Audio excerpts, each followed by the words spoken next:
सलाम हिंदुस्तान दोस्तों, सफ़रनामा चेन्नई पार्ट 18 में देखिए चेन्नई के कुछ और नज़ारे और समझिए पूरी तरह से एक बहुत ही मशहूर, बहुत ही सुपरहिट गाने को। और गाना है ए नरगिसे मस्ताना।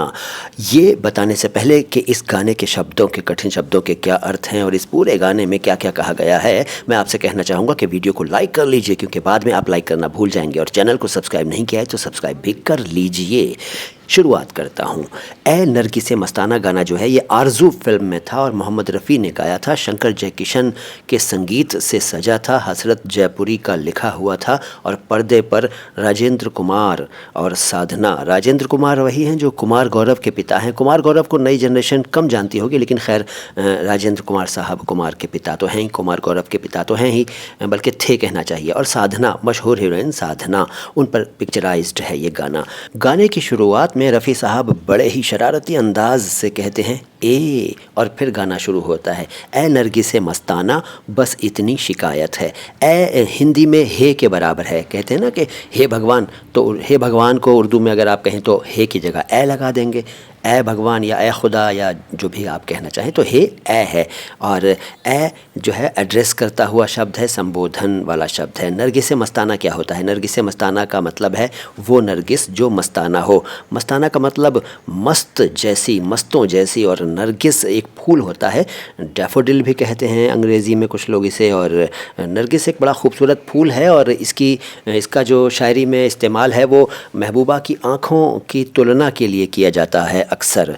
नरगिस बहुत खूबसूरत फूल है। तो ए नरगिसे मस्ताना, ए मस्त कर देने वाली, नरगिस जैसी आँखों वाली, यानी ए महबूबा से कह रहे हैं कि ए मेरी मतलब महबूबा या जो भी, तेरी जो मस्त आँखें हैं, मस्त कर देती हैं, खूबसूरत आँखें हैं, बड़ी बड़ी आँखें हैं। ए मस्त, बड़ी बड़ी, नरगिस जैसी, नरगिस के फूल जैसी खूबसूरत आँखों वाली, तो जिससे मुझे बस इतनी शिकायत है कि तूने समझा हमें बेगाना। बस इतनी शिकायत है। बेगाना अपना का ऑपोजिट है। तूने हमें अपना नहीं समझा, बेगाना समझ रखा है, गैर समझ रखा है। पहला अंतरा है हर राह पर कतराए, हर मोड़ पर घबराए। राह का मतलब रास्ता होता है, ये आप जानते हैं। और राह पर कतराए, कतराना का मतलब है ना बच के निकल जाना।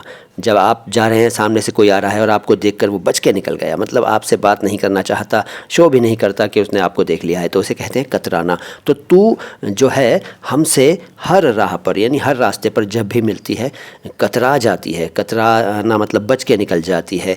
और अब तक यही हुआ है कि तू हमें देखकर कतराई है और हर मोड़ पर हमें देखकर घबराई है और मुंह फेर लिया है तुमने हम जब भी नज़र आए। और तुमने मुंह फेर लिया है हमें देखकर, मतलब जैसे ही हम नज़र आते हैं तुम मुंह फेर लेती हो, जब भी दिखाई देते हैं हम तब। और फिर है हो हमको नहीं पहचाना बस इतनी शिकायत है। तो वो कहता है कि तूने हमें पहचाना नहीं, बस यही शिकायत है तुझसे। दूसरा अंतरा जो है वो आपको बताऊंगा, लेकिन ये जो नज़ारे आप देख रहे हैं ये चेपॉक स्टेशन के हैं। वहाँ जब हम गए थे, वो जो वहाँ का मरीना बीच है, सनराइज़ देखने के लिए जो गए थे, तो बादलों की वजह से प्रॉपरली हम सनराइज़ तो नहीं देख पाए थे, लेकिन फिर हम निकल गए वहाँ से अपने होटल जाने के लिए। तो सोचा कि कुछ चहल कदमी की जाए, मॉर्निंग वॉक हो जाएगी इस तरह से, और आसपास के इलाके देख भी लेंगे। और हमने देखा कि वहाँ आसपास ही चेपॉक स्टेडियम का साइन बोर्ड लगा हुआ था, तो सोचा कि चेपॉक स्टेडियम भी बाहर से देख लेंगे और वहीं चेपॉक स्टेशन से लोकल ट्रेन पकड़कर पहुंचेंगे अपने होटल। ये इरादा लेकर हम चले थे और फिर पहुंचे थे चेपॉक स्टेडियम को बाहर से देखते हुए। इस स्टेशन पर, ये चेपॉक स्टेशन है, यहाँ लोकल ट्रेन से हम गए थे अपने होटल तक, वो सब दिखाएंगे, लेकिन पूरा गाना भी तो डिस्कस करना है। तो जल्दी से दूसरा अंतरा लेता हूँ। हो जाते हो बरहम भी, बन जाते हो हमदम भी। बरहम का मतलब होता है परेशान, नाराज़, क्रुद्ध, मतलब तुम गुस्से में भी आ जाते हो और कभी कभी ऐसा होता है कि हमदम बन जाते हो। हमदम का मतलब होता है हमदम, दो शब्दों से बना है। हमदम का मतलब साथ साथ सांस लेने वाले। अब साथ साथ सांस तो कोई लेता नहीं है, लेकिन ये दरअसल पक्के दोस्त के लिए आता है। गहरा दोस्त होता है तो उसे कहते हैं ये मेरा हमदम है। तो तुम कभी तो बिल्कुल ऐसे रिएक्ट करते हो जैसे बिल्कुल परेशान हो, एकदम नाराज़ हो गए, गुस्से में आ जाते हो, और कभी मेरे हमदम बन जाते हो, बिल्कुल दोस्तों की तरह रिएक्ट करते हो। ए साक़ी मैखाना, शोला भी हो शबनम भी। साक़ी में खाना क्या होता है? मैं खाने का साक़ी, साक़ी कहते हैं शराब पिलाने वाले को, और मैं खाना मतलब शराब खाना, मतलब बार कह लीजिए। तो मैं खाने में शराब पिलाने वाले, यहाँ शराब की बात, सचमुच वाली शराब की बात नहीं हो रही है, बल्कि महबूबा की खूबसूरती वगैरह की बात हो रही है। तो कहता है कि ए साक़ी ए मैखाना, ए मैखाने के साक़ी, तुम कभी शोला बन जाते हो, कभी शबनम बन जाते हो।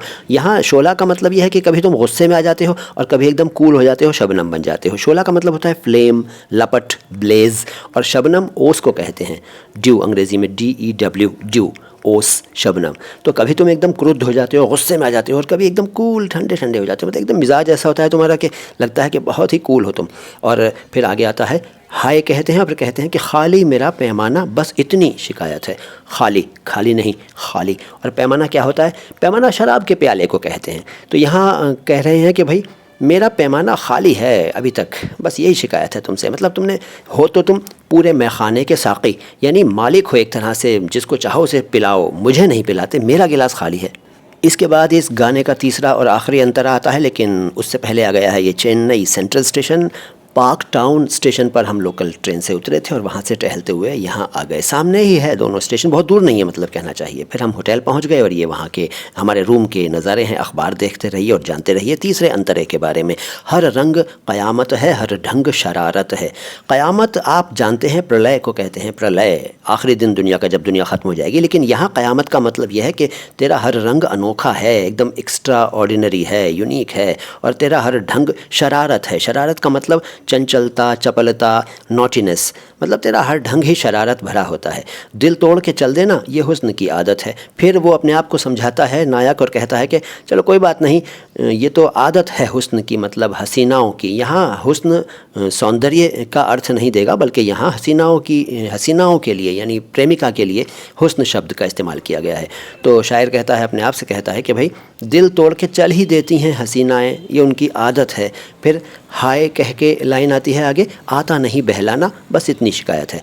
तो यहाँ कहा जा रहा है कि इनको हसीनाओं को बहलाना नहीं आता, बस इतनी शिकायत है कि ये अगर हमें थोड़ा सा बहला दें तो इनका क्या जाए, हम भी खुश हो जाएंगे और इनका भी कुछ नहीं जाएगा, लेकिन इनको ये आता ही नहीं। ठीक है, फिर वही स्थाई आ जाता है कि ए नरगिसे मस्ताना, बस इतनी शिकायत है। वीडियो कैसा लगा? अब तो लाइक कर ही दीजिए, और चैनल को सब्सक्राइब शुरू में नहीं किया था तो अब तो कर ही दीजिए। मैं हूँ मोइन शम्सी। इससे आगे की बातें अगली मुलाकात में। सलाम हिंदुस्तान।